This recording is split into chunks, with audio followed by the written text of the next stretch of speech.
గణేశం గణాధిపత్యం అపర్ణాసుత అప్రమేయం వక్రతుండం ఏకదంతం ప్రణమామి విఘ్నేశ్వరం. తనని నమ్ముకున్నటువంటి వాడి అజ్ఞానాన్ని తీసేసి ఆయనని తనలో కలుపుకునేటటువంటి లక్షణం కలిగినదయ్యుండేటటువంటి మహత్తరమైన జ్యోతిస్వరూపం ఏది ఉన్నదో అదే తండ్రి అయినటువంటి పరమశివుని యొక్క స్వరూపం.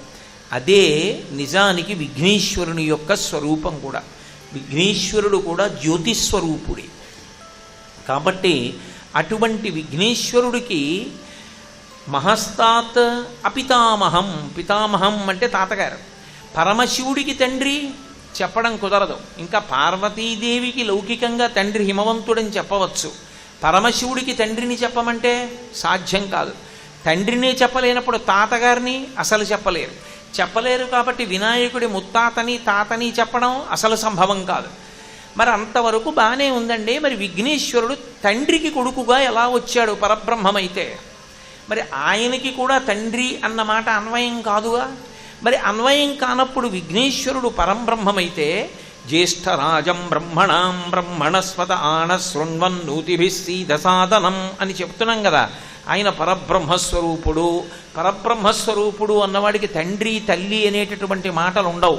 అనాది ఎప్పటి నుంచో ఉంటాడు.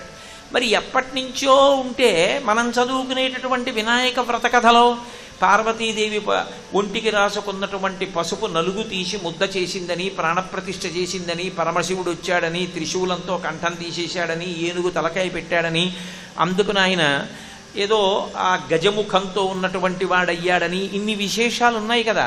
మరి ఆయన పరబ్రహ్మమైతే ఆయన జ్యోతిస్వరూపుడు కాబట్టి ఆయనకి తండ్రిని తాతని చెప్పడం కుదరదు అని తండ్రిని కూడా పరమశివుణ్ణి కూడా ఒక స్థాయిలో పక్కన పెట్టాలి అంటే ఎలా అన్వయం? అసలు యథార్థానికి ఆయన ఎప్పుడున్నాడు అంటే పరమశివుడు ఎప్పుడున్నాడో విఘ్నేశ్వరుడు కూడా అప్పుడే ఉన్నాడు. ఎందుకున్నాడు అంటే ఒక్కటే కారణం. విఘ్నేశ్వరుడికి స్థానం ఏది అంటే మూలాధార చక్రం. ఎవరి మూలాధార చక్రంలో ఉంటాడు ఆయన? పరమశివుని యొక్క మూలాధార చక్రంలో ఉంటాడు. అంటే పైనుంచి కింది వరకు ఉండేటటువంటి వెన్నుపాములో కింద ఉన్నటువంటి చక్రంలో గణపతి ఉంటారు. అంటే పరమశివుడు ఎప్పుడున్నాడని మీరు అనుకుంటున్నారో అప్పుడే గణపతి కూడా ఉన్నారు. అప్పుడే ఉన్నటువంటి వినాయకుడు అనేకమైనటువంటి రూపములను స్వీకరించాడు. ఎందుకు స్వీకరించాడు అంటే ఒక్కొక్కసారి ఒక్కొక్క ప్రయోజనాన్ని లోకానికి సాధించి పెట్టడం కోసం ఆయన వచ్చాడు. నువ్వు జ్యోతిస్వరూపుడవు, నీ తండ్రి జ్యోతిస్వరూపుడు. ఇక మీకు మళ్ళీ తల్లిదండ్రులు ఎవరు చెప్పగలరు? ఏదో లౌకికంగా కొంతవరకు నువ్వు పార్వతీ పరమేశ్వరుల కడుపున వినాయకుడన్న పేరుతో వచ్చిన వాడవు కనుక నీ తండ్రి పరమశివుడని కొంతవరకు నిర్ధారించడం సాధ్యం అవుతుందేమో కానీ పరమశివుని యొక్క తండ్రిని చెప్పడం ఎవరికీ సాధ్యం కాదు.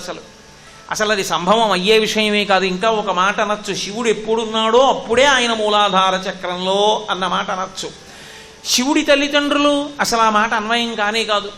అందుకే మీరు శివమహాపురాణం జరిగితే పార్వతీ కళ్యాణం జరుగుతున్నప్పుడు పార్వతీదేవి యొక్క ప్రవర చెప్పగలిగారు కానీ పరమశివుడి యొక్క ప్రవర చెప్పడం కుదరలేదు. కుదరకపోతే బ్రహ్మస్థానంలో కూర్చున్నవాడు సాక్షాత్తు చతుర్ముఖ బ్రహ్మగారే కూర్చున్నారు. ఆయనకే పరమశివుడి యొక్క తండ్రి ఎవరో అర్థం కాక హిమవంతుడి వంక తిరిగి అడిగాడు, కన్యాదానం చేస్తున్నావు కదా, నువ్వు కనుక్కొని ఉండాలి కదా, ఆయన తల్లిదండ్రులు ఎవరో ఆయన తండ్రి ఎవరో చెప్పన్నాడు. ప్రవర చెప్తానని. ఏమో నాకేం తెలుసు, నాకు కూడా తెలియదు పరమశివుడి తండ్రి ఎవరో అన్నారు. శ్రీ మహావిష్ణువుని అడిగారు. ఏమో నాకన్నా ముందు నుంచి ఉన్నవాడైనా నాకెక్కడ తెలుస్తుంది, నాకు తెలియదు అన్నాడు. మరి ఎవరికీ తెలియకపోతే ఎవరు చెప్తారు అంటే నారదుడి దగ్గరికి వెళ్ళారు. నారదుడు వీణ వాయించుకుంటూ కూర్చుని ఉన్నాడు. వెళ్ళి వీణ పట్టుకుని ఏమయ్యా బుద్ధుందా లేదా, ప్రవర చెప్పక మేమందరం బాధపడుతుంటే వీణ వాయించుకుంటామేమిటన్నారు. మీ అమాయకత్వం తప్ప పరమశివుడికి తండ్రి తాత ముత్తాతనా? అలా ఉండే అవకాశం కుదురుతుందా? కుదరదు. ఆయన నాదస్వరూపుడు, అందరికన్నా ముందున్నవాడు ఆయనే. అందుకే ఆయనకి ప్రవర చెప్పాలంటే సాధ్యం కాదు. కాబట్టి ఇంకా ఒక్కటే పని చెయ్యాలి, ఆయనకున్నటువంటి నామాలే తీసి ఆ నామాలలోనే కొన్ని నామాలు ముత్తాతని తాతని తండ్రిని చెప్పాలి తప్ప కొత్తగా ఆయనకి తాతని తండ్రిని తీసుకురావడం ఎవరికీ సాధ్యం కాదన్నారు. మరి ప్రవర చెప్పేటప్పుడు గోత్రం అందుకే నిర్గుణ, నిరంజన, నిర్వికల్ప, నిరాఖ్యాత, నిరామయ, పంచారుషేయ ప్రవరాన్విత పరమశివ గోత్రస్య అని చెప్పారు. అసలు పరమశివ గోత్రంలో ఉన్నటువంటి ఋషులు ఎవరు అంటే నిర్గుణ స్వరూపాలని 5 చెప్పారు.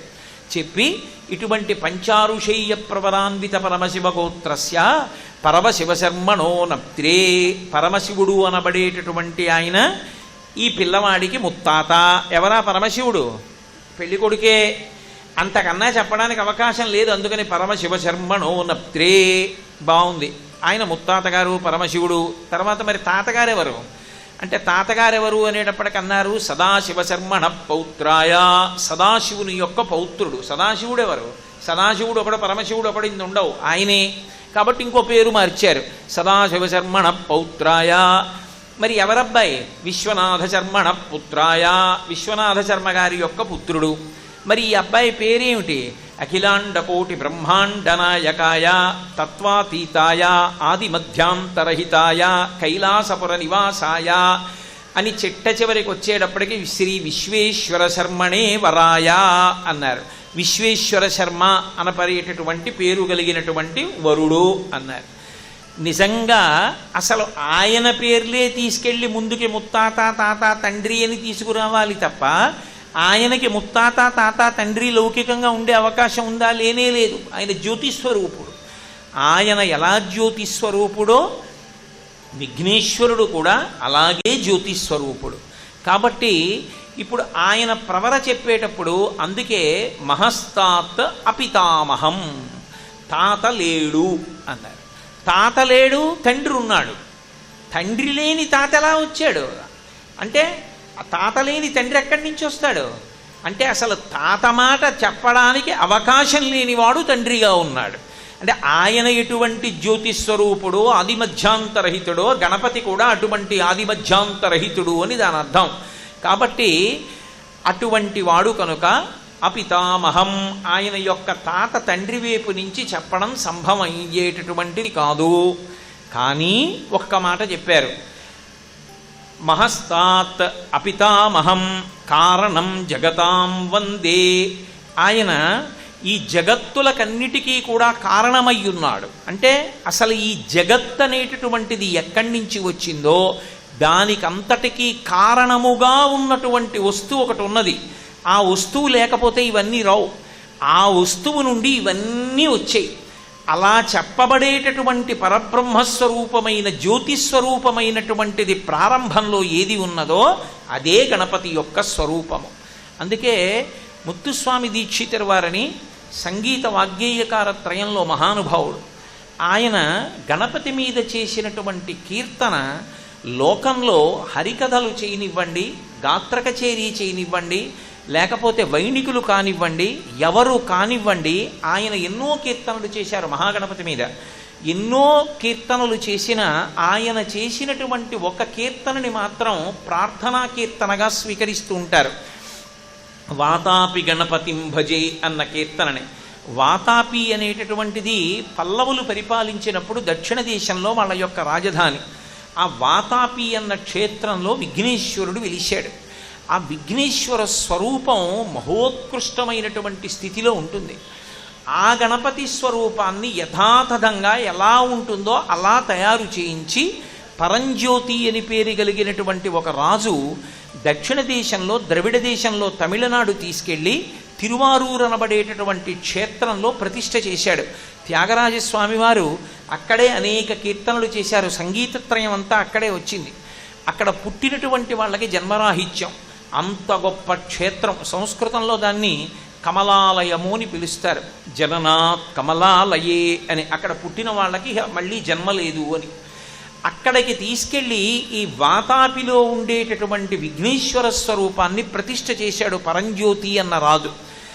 ఆ గణపతికి వాతాపి నుంచి వచ్చినటువంటి గణపతి స్వరూపం కనుక వాతాపి గణపతి అని పేరు. ముత్తుస్వామి దీక్షితుల వారు తిరువారూరు వెళ్ళినప్పుడు ఆ గణపతిని చూసి ప్రార్థన చేశారు, వాతాపి గణపతిం భజే అని.